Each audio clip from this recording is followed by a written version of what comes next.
আমরা বাংলাদেশটাকে হাসিনা মুক্ত করতে পেরেছি, কিন্তু এখনো পর্যন্ত যে নিয়ম কানুন কায়দা কানুনের মধ্য দিয়ে শেখ হাসিনা দেশটা পরিচালনা করত, সেই নিয়ম কানুন কায়দা কানুনগুলো এখনো পর্যন্ত দেশে বহাল তবিয়তে রয়ে গেছে। সেই 24-এর অভ্যুত্থানের সময়টাতে বাংলাদেশের মানুষের দুইটা লক্ষ্য ছিল।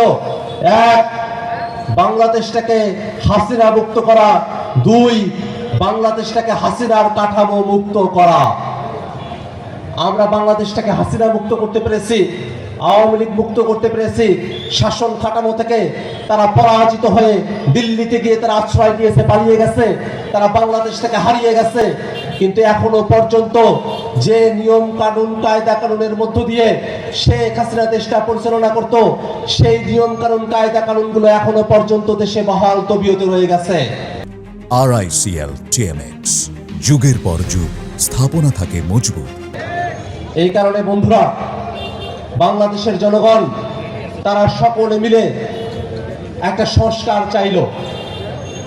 সংস্কার যে হবে সেটা শুধু রাজনৈতিক দলগুলোর সিদ্ধান্ত ছিল না, সংস্কারের সিদ্ধান্ত ছিল রাজনৈতিক দলগুলোর, সাথে ছিল জনগণের সিদ্ধান্ত। এই সংস্কারের পক্ষে আগে রাজনৈতিক দলগুলো একমত হয়েছে, তাদের একমত হওয়া বিষয়টাকে গণভোটে দেওয়া হয়েছে। সেই গণভোটেও বাংলাদেশের 70% জনগণ তারা হ্যাঁ এর পক্ষে অবস্থান নিয়েছে, সংস্কারের পক্ষে অবস্থান নিয়েছে। কিন্তু দুর্ভাগ্যের বিষয়, সেই সংস্কার বাংলাদেশে তারা বাস্তবায়ন করতে চায় না। তারা সংবিধান সংশোধন কমিটির কথা বলে। আমরা তো সংবিধান সংশোধনের মধ্যে থাকতে চাই নাই, আমরা এই সংবিধানের আমূল পরিবর্তন চাইছি, এই সংবিধানের ভিত্তিমূলক পরিবর্তন চাইছি। এই সংবিধানে ফ্যাসিবাদের যত বীজ রয়েছে সব কিছুকে উৎপাদন করে এই সংবিধানটাকে গণমানুষের সংবিধানে পরিণত করতে চেয়েছি। আমরা কুসুম কুসুম সংশোধনী না, আমরা বিপ্লবী সংস্কারের মধ্য দিয়ে বাংলাদেশ রাষ্ট্রটার আমরা পরিবর্তন চেয়েছি। কিন্তু দুর্ভাগ্যের বিষয়, তারা এই সংস্কারকে তারা মানতে পারে না। যদি তারা সংস্কার মেনে নেয়, তাহলে দেশে একদলীয় শাসন প্রতিষ্ঠা করা সম্ভব হবে না। তারা বাংলাদেশের প্রত্যেকটা স্থানীয় সরকারের কাঠামোতে একদলীয় শাসন শুরু করার পায়তারা করছে। আপনারা খেয়াল করে দেখেন, গোটা বাংলাদেশের যতগুলো জেলা পরিষদ আছে, জেলা পরিষদের প্রশাসক বিএনপির পদধারীরা।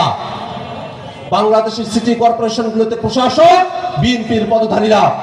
বাংলাদেশের ইউনিয়ন পর্যায়ে তারা বিএনপির পদধারীদেরকে প্রশাসক বানানোর চক্রান্ত করছে।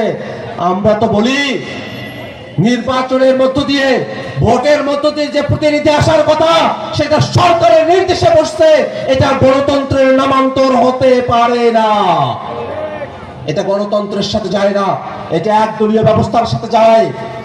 দুর্ভাগ্য লাগে যে বিএনপি বহুদলীয় গণতন্ত্রের ক্রেডিট নেয়, স্থানীয় সরকারে দলীয় প্রতিনিধি বসানোর মধ্য দিয়ে তারা বহুদলীয় গণতন্ত্র থেকে সরে গিয়ে একদলীয় শাসনের দিকে তারা ঝুঁকে পড়েছে। আমরা তাদের কাছে উদাত্ত কণ্ঠে আহ্বান জানাই, এই বাংলাদেশটাকে সবার হতে দেন, এই বাংলাদেশে জনগণদের হতে দেন। এই বাংলাদেশটাকে আর আগের নিয়মে চালানো যাবে না। এই বাংলাদেশটাকে আবু সাইদরা যে লক্ষ্য নিয়ে জীবন দিয়েছিল, সেই লক্ষ্যের উপরে বাংলাদেশটাকে প্রতিষ্ঠা করতে হবে। সেই লক্ষ্য নিয়ে বাংলাদেশের শাসন কাঠামো পরিচালনা করতে হবে।